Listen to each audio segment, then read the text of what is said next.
Puji Tuhan, selamat pagi Bapak Ibu Saudara yang dikasihi oleh Tuhan. Kembali lagi bersama kami di dalam program Berkat Pagi. Setiap manusia pasti pernah melakukan yang namanya dosa. Sebenarnya, awalnya Tuhan menciptakan kita serupa dan segambar dengan Allah. Tetapi saat kita memilih jatuh dalam dosa, saat Adam dan Hawa dulu memilih jatuh dalam dosa, terputuslah koneksi kita dengan Tuhan. Karena Allah memiliki sifat yaitu kudus. Tuhan tidak bisa bergabung dengan yang namanya dosa. Karena sifatnya sendiri adalah kudus. Tapi kabar baiknya, kita memiliki seorang pengantara yang dapat memperbaiki hubungan kita kembali, yang dapat menjadi perantara agar hubungan kita kembali menjadi baik dengan Allah Bapa kita yang ada di surga. Pada pagi hari ini kita akan sama-sama belajar di dalam Ibrani pasal yang ke-7 ayat yang ke-25 sampai yang ke-26. Bapak Ibu Saudara bisa simak di dalam Alkitab. Beginilah firman Tuhan. Karena itu Ia sanggup juga menyelamatkan dengan sempurna semua orang yang oleh Dia datang kepada Allah, sebab Ia hidup senantiasa untuk menjadi pengantara mereka. Sebab imam besar yang demikianlah yang kita perlukan, yaitu yang saleh, tanpa salah, tanpa noda, yang terpisah dari orang-orang berdosa dan lebih tinggi daripada tingkat-tingkat surga. Amin.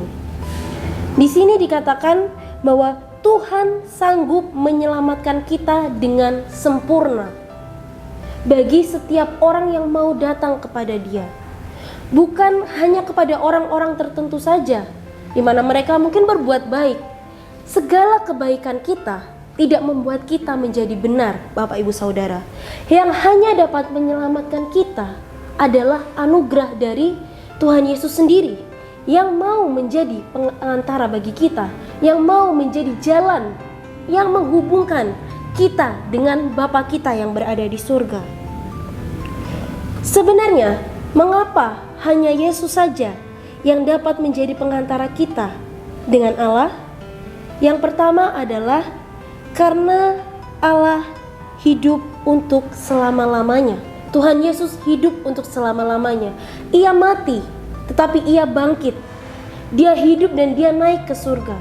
Saat Tuhan Yesus naik ke surga, pekerjaan di dunia mungkin selesai, tetapi Tuhan tetap melanjutkan pekerjaannya di surga, yaitu duduk di sebelah kanan Allah Bapa dan mendoakan kita, membela kita, anak-anaknya.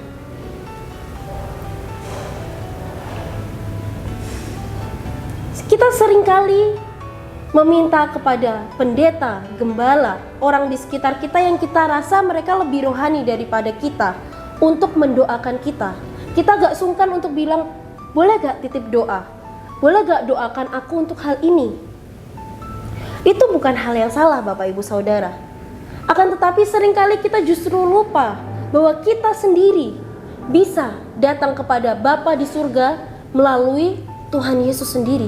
Saat kita berdoa di dalam nama Tuhan Yesus, disitulah Tuhan menjadi jembatan kita, menghubungkan kita yang awalnya kita tidak layak karena kita berdosa, dilayakkan oleh Tuhan untuk kita bisa kembali berkomunikasi kepada Tuhan. Mungkin orang-orang di sekitar kita yang tadi kita minta bantuan doa bisa pergi meninggalkan kita, bisa mengecewakan kita, bahkan bisa tidak ada lagi suatu saat nanti. Tetapi kita memiliki Yesus yang selalu sama, yang selalu hidup dari dulu sampai sekarang. Sehingga tidak peduli kita generasi apapun, generasi milenial, generasi X, generasi Y, bahkan generasi Z sekalipun, kita tetap bisa berdoa, kita tetap bisa berhubungan dengan Allah secara langsung melalui Tuhan Yesus sebagai pengantara kita. Hal yang kedua, mengapa hanya Yesus yang bisa menjadi pengantara kita adalah dikatakan di ayat yang ke-26, sebab imam besar yang demikianlah yang kita perlukan, yaitu yang saleh, tanpa salah, tanpa noda, yang terpisah dari orang-orang berdosa.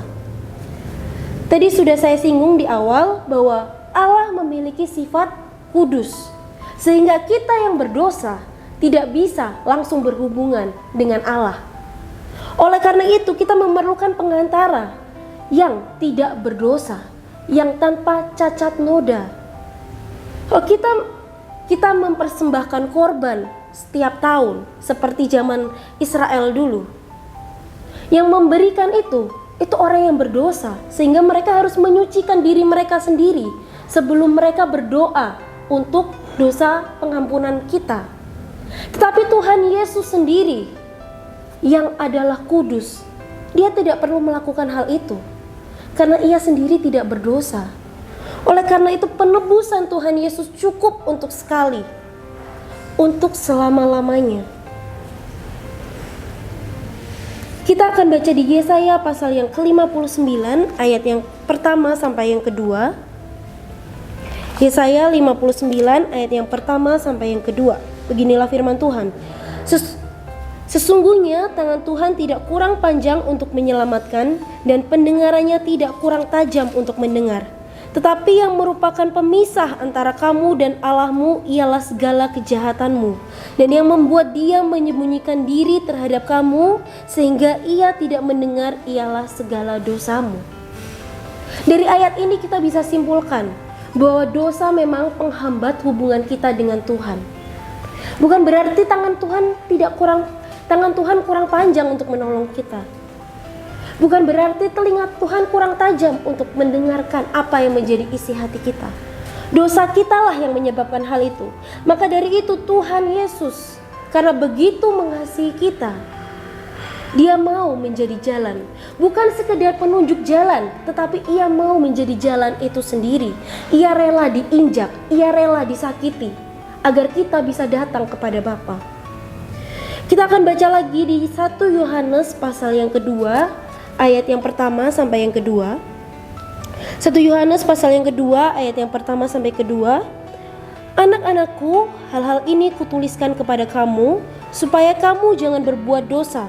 Namun jika seorang berbuat dosa, kita mempunyai seorang pengantara pada Bapa, yaitu Yesus Kristus yang adil, dan ia adalah pendamaian untuk segala dosa kita, dan bukan untuk dosa kita saja, tetapi juga untuk dosa seluruh dunia. Amin. Di sini dikatakan saat kita jatuh di dalam dosa, Tuhan sudah siap berdoa untuk kita. Bukan berarti itu mewajarkan kita untuk melakukan dosa. Di sini dikatakan Yesus Kristus yang adil. Ia memiliki sifat adil. Jadi segala sesuatu yang kita lakukan di dalam kehidupan kita, segala keputusan yang kita ambil, semuanya ada konsekuensinya. Tuhan memang mengampuni karena Tuhan mengasihi kita. Tetapi karena Tuhan juga mengasihi kita, Ia memberikan hukuman kepada kita, agar kita tidak terus-menerus hidup di dalam dosa itu.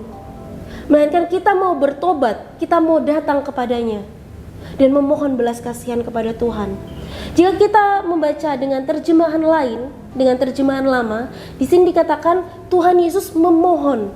Tuhan Yesus sebagai juru syafaat kita. Tuhan selalu mendoakan kita. Kehidupan kita, kehidupan Bapak, Ibu, Saudara sekalian semua berharga di hadapan Tuhan. Tuhan tidak pernah berhenti, Tuhan tidak pernah capek berhenti mendoakan kita semua. Oleh karena itu, kita yang sudah tahu betapa besarnya kasih Allah di dalam hidup kita, kita yang sudah tahu bahwa kita memiliki perantara, kita memiliki pengantara untuk kita datang kepada Allah Bapa kita yang di surga. Mari kita jangan main-main di dalam kehidupan kita. Jangan kita justru sengaja berbuat dosa.